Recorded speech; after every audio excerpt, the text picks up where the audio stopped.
یوازې خدای ته خوښ چې د الله په ځمکه کې نافذ شي او بندگانو باندې عملی شي او بندگان د الله جل جلاله و رضا ته ورسوي، هغه د اسلام. بل دین ته به پر مخ د ځمکې باندې هېڅکله اجازه نه ورکول کېږي، نور دینونه به ځي.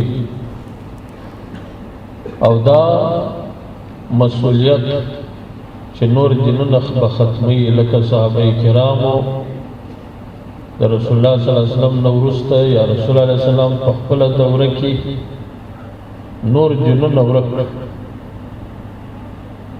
رسول الله صلی الله علیه وسلم د فتح د مکې مکرمې په ورځ باندې جاهلیت ختم کړي، چې ګوري نور دا د جاهلیت ویني دا ختم دي، نور د جاهلیت رسوم ختم.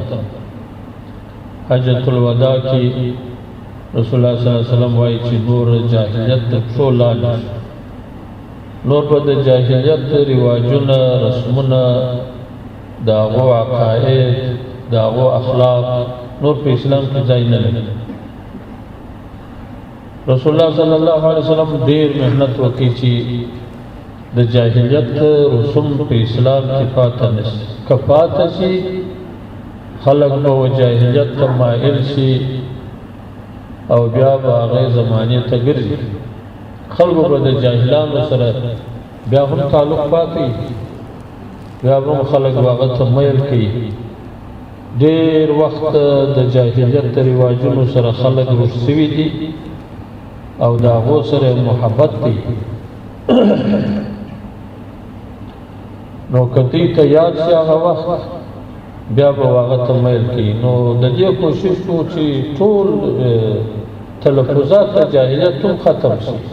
یا ایها الذین آمنوا لا تقولوا راعنا وقولوا انظرنا، او لا یغلبنکم الاعراب علی اسم العشائر، چې پر نامه د عشا مجاهلان غالب نشي چې عتمه ورته وایي. عتمه د عشا یوه معنا د پاره وي، لیکن عتمه د جاهلیت د وخت لفظ دی او عشا د اسلام د وخت لفظ دی. نور د الفاظ مه استعمالوئ. راعنا مه وایاست، انظرنا وایست، څوم معنا یې په عربي کې یوه ده، لیکن دا جاهلان استعمالوي. د جاهلانو استعمال پرېږدئ.